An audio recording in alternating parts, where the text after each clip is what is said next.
Chapter 15. More Bugs. November through December, 1900. Everything was riding on the mosquito work. Almost as soon as Camp Wazir opened, the team began to experiment with bugs.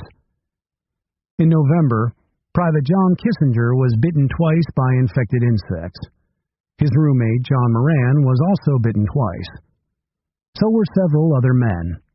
But, although Reed used only mosquitoes that had bitten yellow fever patients at least 12 days before, none of the volunteers ran a temperature. None developed a chill. And none of them showed the slightest sign of yellow fever. Something was wrong.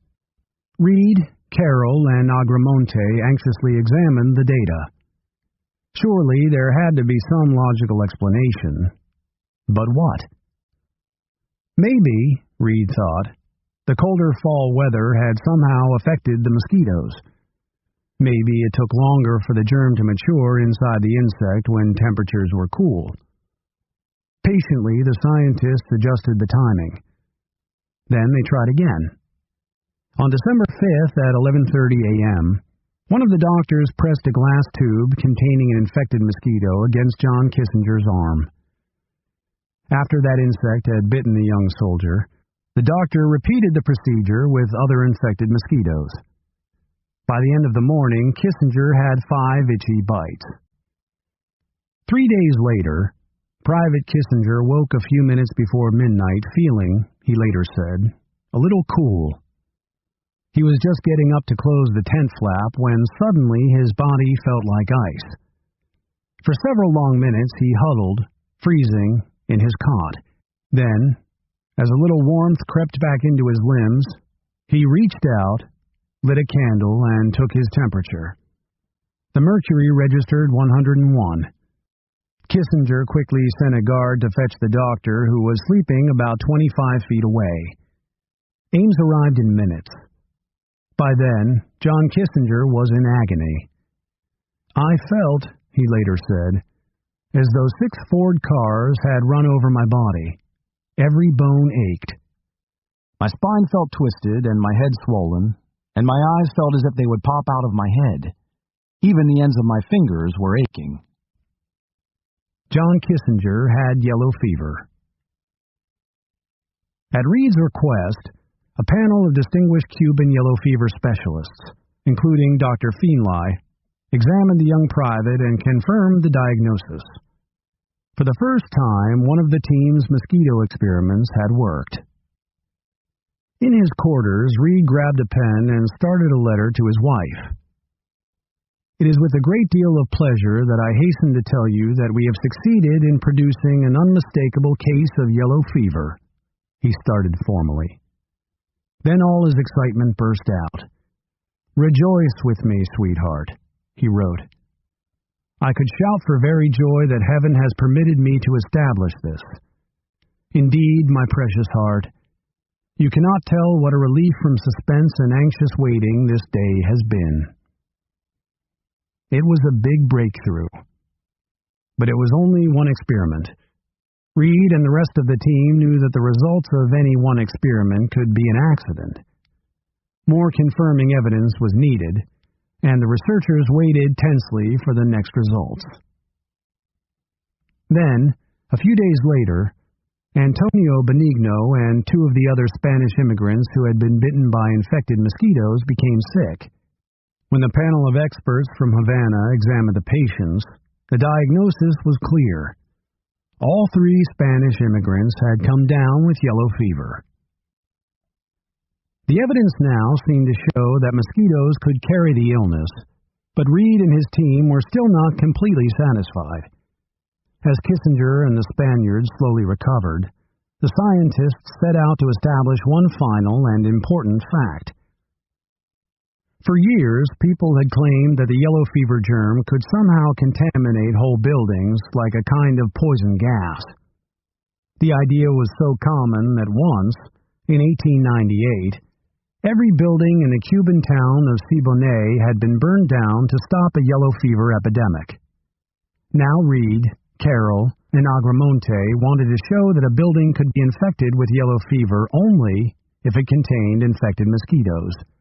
And that meant doing a new experiment in Building 2, the other wooden building at Camp Lazier. Inside, the little wooden shack was absolutely spick and span. A large wire mesh screen split the room into two parts. 2 perfectly clean beds stood on one side of the screen. On the other side was another bed and 15 live, free, infected mosquitoes. At noon on December 21st, 2 male volunteers entered and lay on the beds of the mosquito-free side. John Moran lay undressed on the clean bed in the mosquito area. Within half an hour, he had been bitten by 7 bugs. After breaks, during which participants left the hut, the procedure was repeated one more time that day and again on the next. By late afternoon on December 22nd, Moran had 15 bites, and the volunteers on the other side of the screen had none. John Moran then returned to his tent. The 2 other men slept on the mosquito-free side of the room for the next 18 nights, breathing the same air that Moran had breathed, being close to the bedding he had touched, and listening to the whine of the mosquitoes on the other side of the screen. December 23rd came. Then, December 24th. Both Moran and the other infected mosquito-building volunteers seemed healthy. Then, on December 25th at 10 a.m., Moran felt a little strange.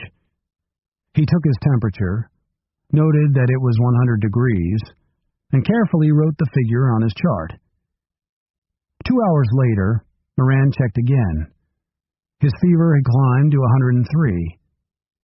When Christmas dinner was served, Moran went to the mess hall and picked at his turkey, cranberries, and mashed potato. Then he went back to his tent and lay on his cot. Around 3 in the afternoon, Reed walked in. "Merry Christmas, Moran," he said. "Anything new?" Moran pointed to the temperature chart. Reed checked the figures, looked at Moran's flushed face, put a hand on the young man's forehead, and called an ambulance. John Moran had joined the list of yellow fever victims. The 2 men who had slept on the mosquito-free side of the building remained in perfect health. It was clear, once again, that infected mosquitoes and nothing else caused the disease. The work was almost done. The experiments had been a success. In the hospital, John Moran was soon on the road to recovery, and, to Reed's immense relief, none of the infected volunteers had died in any of the tests. By the end of December, the team had done what they set out to do. They had established that infected mosquitoes carried yellow fever. They had proved a theory, and they had also discovered an important way to fight the dreadful sickness.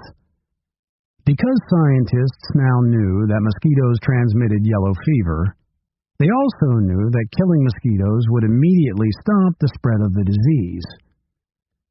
With the help of Dr. Feenley and a group of volunteers, the American team had taken a huge step toward conquering a deadly illness.